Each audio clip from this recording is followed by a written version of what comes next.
Assalamualaikum warahmatullahi wabarakatuh. Saya Utari dari kelas PIC non-reguler. Dalam kesempatan kali ini, saya akan mempresentasikan materi filsafat ilmu berjudul Suatu Ilmu Pengetahuan. Sebagaimana diketahui, bahwa pengetahuan merupakan hasil proses dari seorang manusia untuk mengetahui sesuatu hal. Perbedaan dari cara mendapatkan pengetahuan tersebut dan serta apa-apa yang dikaji dalam pengetahuan tersebutlah yang membedakan antara jenis pengetahuan yang satu dan jenis pengetahuan yang lain. Adapun alasan mengapa manusia mengembangkan pengetahuan adalah yang pertama karena manusia memiliki kemampuan atau bahasa untuk mengkomunikasikan informasi yang ada dalam pikirannya, dan juga jalan pikiran yang melatar belakangi informasi tersebut. Dan yang kedua adalah karena manusia memiliki kemampuan berpikir yang didasarkan pada suatu alur kerangka berpikir tertentu. Pengetahuan memiliki banyak jenis, salah satunya adalah ilmu. Ilmu merupakan bagian dari pengetahuan yang objek telaahnya adalah dunia empiris atau sumber fakta yang dapat dibuktikan oleh indera. Adapun dalam prosesnya, untuk mendapatkan ilmu ini begitu ketat karena terdapat penggunaan metode ilmiah dalam prosesnya. Ini sejalan dengan perspektif filsafat yang menyatakan bahwa ilmu didapatkan melalui metode keilmuan. Adapun dalam konsepnya, ilmu tentu memiliki mekanisme kerja yang merupakan bagian dari kerangka ilmu, yang mana kerangka ini disebut dengan suatu ilmu. Suatu ilmu tentunya memiliki tujuan, yaitu ditemukannya kebenaran yang benar menurut rasio, mendasar, dan dapat diakui secara umum. Sebelum membahas lebih jauh mengenai suatu ilmu pengetahuan, saya akan membahas terlebih dahulu mengenai apa itu ilmu pengetahuan. Ilmu dan pengetahuan merupakan dua hal yang berbeda dari segi makna, di mana pengetahuan cakupannya sangat luas, melintasi kesan yang ada dalam pikiran manusia sebagai hasil dari penginderaan. Ilmu pengetahuan merupakan bagian kecil dari pengetahuan yang maha luas adanya.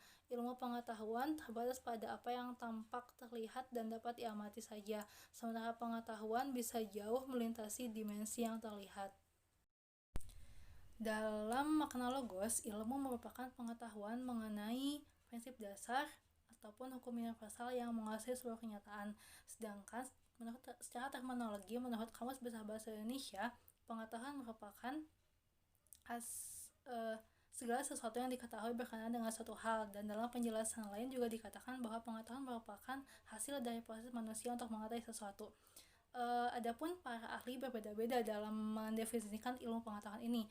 Yang pertama adalah menurut Atmojo, ilmu pengetahuan adalah sebuah hasil dari proses manusia yang melakukan penginderaan terhadap objek tertentu, dan selain itu ilmu pengetahuan ini secara garis besar tingkatannya itu terbagi ke dalam 6 tingkatan, yaitu mengetahui, memahami, menggunakan, menguraikan, menyimpulkan, dan mengevaluasi.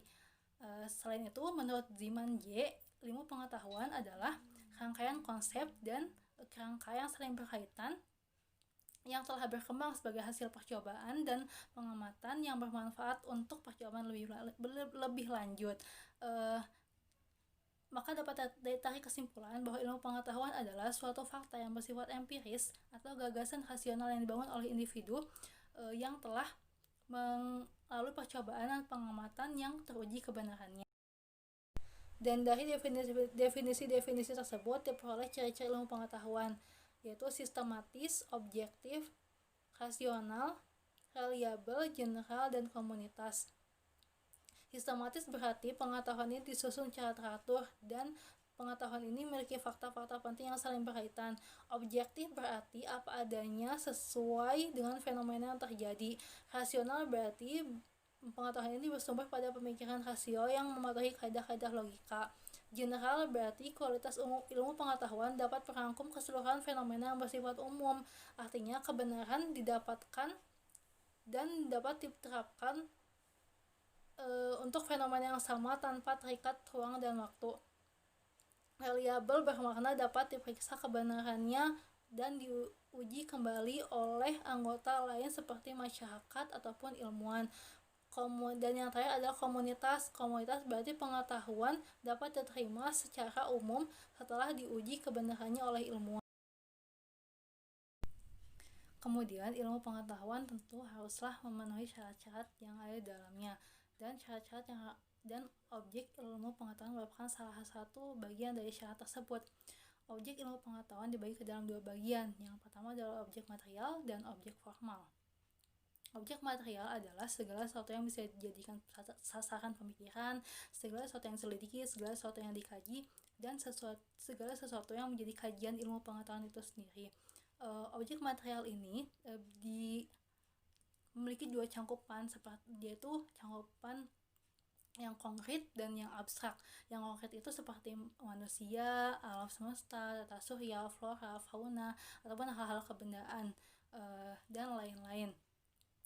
Kemudian yang abstrak itu seperti nilai-nilai, ide-ide, ataupun keyakinan.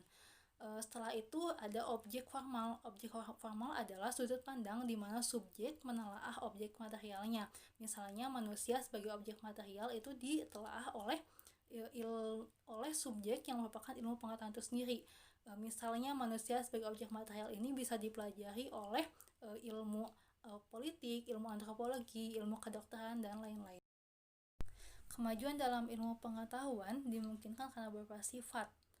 Menurut Randall, sifat-sifat ini diantaranya adalah yang pertama, hasil dari ilmu ini sifatnya akumulatif dan merupakan milik bersama, yang mana artinya hasil dari ilmu di masa lalu dapat dipergunakan untuk pengamatan dan penemuan di masa kini.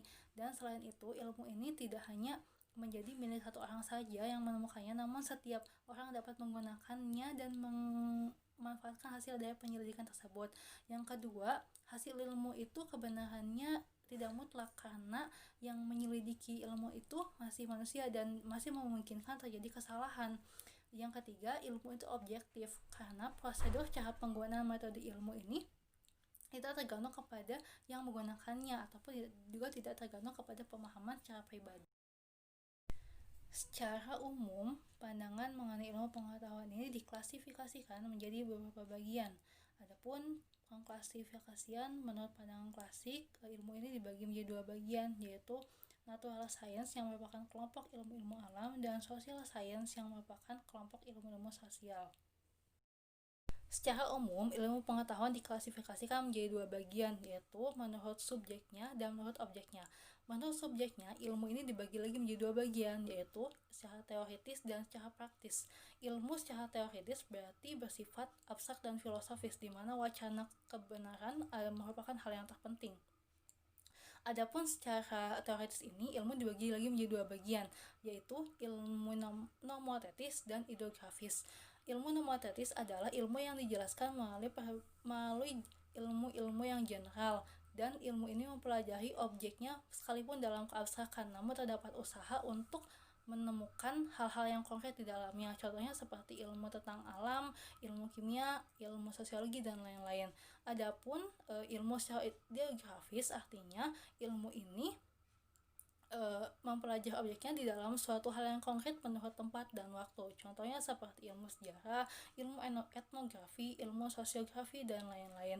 Kemudian secara praktis, ilmu ini merupakan hal ditujukan untuk memproduksi sesuatu di mana hasilnya bersifat konkret dan menunjuk kepada hal-hal yang berkenaan dan berkenaan kepada tindakan manusia. Ilmu secara praktis ini dibagi menjadi dua, yaitu normatif dan positif. Normatif berarti ilmu yang memuat pelajaran tentang bagaimana kita harus bersikap atau bertingkah laku terkait dengan kewajiban juga larangan-larangan yang melekat dalam diri kita sebagai seorang manusia. Ilmu ini, contoh dari ilmu ini adalah ilmu moral, etika, dan juga kesusilaan. Adapun ilmu positif berarti ilmu ini memuat pelajaran tentang bagaimana seseorang dapat mengaplikasikan ilmu tertentu untuk mencapai hasil tertentu. Contohnya dalam ilmu teknik, ilmu pertanian, ilmu kedokteran, dan lain-lain. Adapun setelah itu ilmu pengetahuan menurut objeknya dibagi menjadi dua, yaitu secara universal berarti ilmu ini berkaitan dengan keseluruhan aspek yang ada di dalam hidup manusia. Selain itu ada pula secara khusus yang berarti ilmu ini terbatas hanya pada bidang-bidang atau objek tertentu saja. Contoh ilmu-ilmu ini adalah seperti ilmu pasti, ilmu kebudayaan, dan ilmu-ilmu alam. Kemudian selanjutnya ada suatu ilmu pengetahuan. Suatu ilmu pengetahuan adalah gambaran relasi antara fakta, konsep, dan generalisasi yang membentuk suatu bangunan kerangka ilmu pengetahuan. Yang juga terdapat di dalamnya suatu rangkaian kunci pertanyaan dan metode penelitian yang dapat membantu untuk menemukan jawaban serta fakta, konsep, dan teori yang memiliki karakteristik khas yang akan mengantar kita untuk memahami ide-ide pokok dari suatu disiplin ilmu. Terdapat pula dalam struktur ilmu pengetahuan ini adalah body of knowledge dan mode of inquiry. Body of knowledge atau kerangka ilmu terdiri atas fakta, konsep, dan generalisasi, juga teori yang menjadi ciri khas bagi ilmu yang bersangkutan yang sesuai dengan wilayah kajian yang dimiliki. Kerangka ilmu ini terdiri atas unsur-unsur yang saling berkaitan, mulai dari yang konkret seperti fakta di lapangan yang bersifat spesifik sampai yang abstrak seperti teori yang bersifat general. Kemudian ada mode of inquiry. Mode of inquiry ini adalah bentuk pengajian penelitian yang memuat rangkaian pertanyaan dan metode untuk mendapatkan jawaban berbagai persoalan yang dikaji atau yang berkaitan dengan disiplin ilmu tersebut. Kemudian terdapat 7 bagian dari struktur ilmu pengetahuan yang tidak dapat dipisahkan karena 7 bagian dari struktur ilmu pengetahuan ini dapat membantu untuk ditemukannya kebenaran dalam ilmu pengetahuan. Yang pertama adalah metode ilmiah. Metode ilmiah adalah prosedur untuk mendapatkan pengetahuan yang disebut dengan ilmu. Ilmu adalah pengetahuan yang didapatkan melalui metode ilmiah. Metode ilmiah sendiri adalah langkah-langkah atau prosedur atau cara mengetahui atau cara untuk mendapatkan sesuatu. Sesuatu di sini adalah ilmu pengetahuan dengan menggunakan langkah-langkah yang sistematis.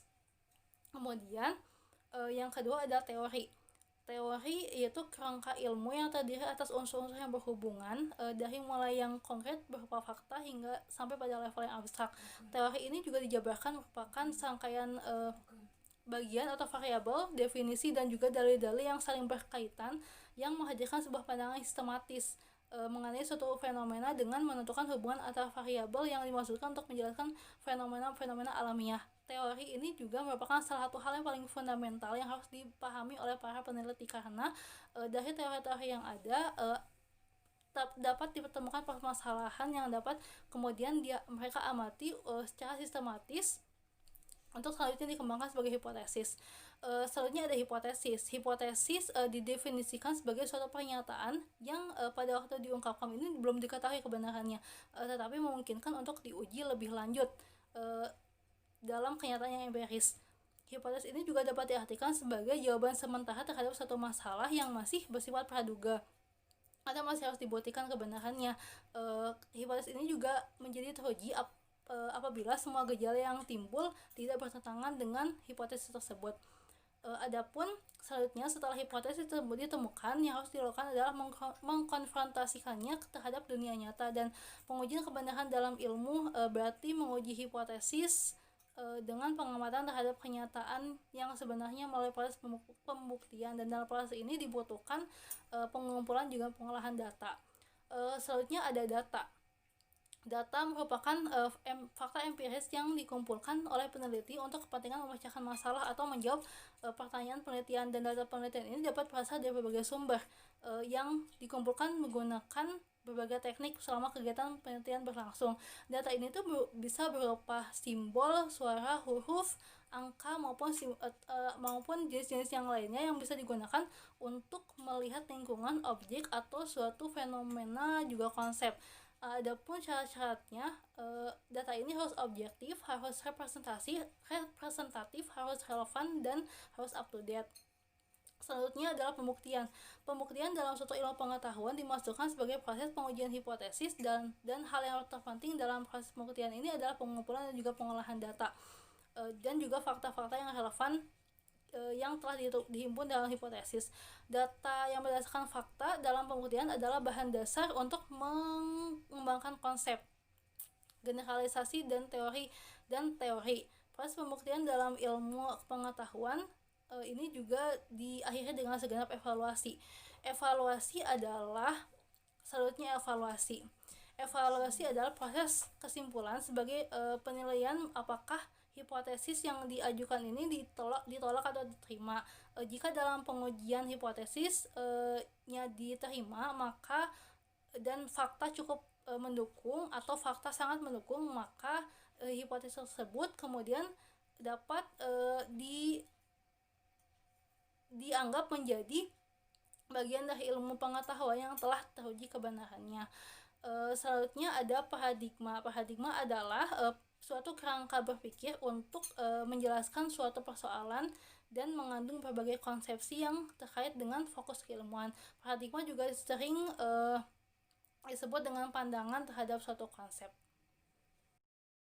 Dapat disimpulkan bahwa ilmu pengetahuan ini adalah hasil dari proses seseorang untuk mencari tahu dari awalnya tidak tahu menjadi tahu. Dan dalam proses pencarian pengetahuan ini, terdapat proses yang mencakup berbagai metode, konsep-konsep, baik melalui proses penelitian ataupun pengalaman. Ilmu pengetahuan ini juga dapat dikatakan sebagai fakta yang empiris atau gagasan rasional yang dibangun oleh individu melalui percobaan dan pengamatan yang telah teruji kebenarannya. Selain itu, agar ilmu pengetahuan ini dapat digunakan untuk memecahkan suatu masalah, maka ilmu ini harus dikonstruksi di ruang atau area tertentu sehingga dapat terlihat jelas unsur-unsurnya, dan kemudian unsur-unsur inilah yang disebut dengan struktur ilmu. Struktur ilmu itu antara lain metode ilmiah, teori, hipotesis, data, pembuktian, evaluasi, dan paradigma. Sekian yang bisa saya paparkan dalam materi suatu ilmu pengetahuan ini. Semoga bermanfaat. Wassalamualaikum warahmatullahi wabarakatuh.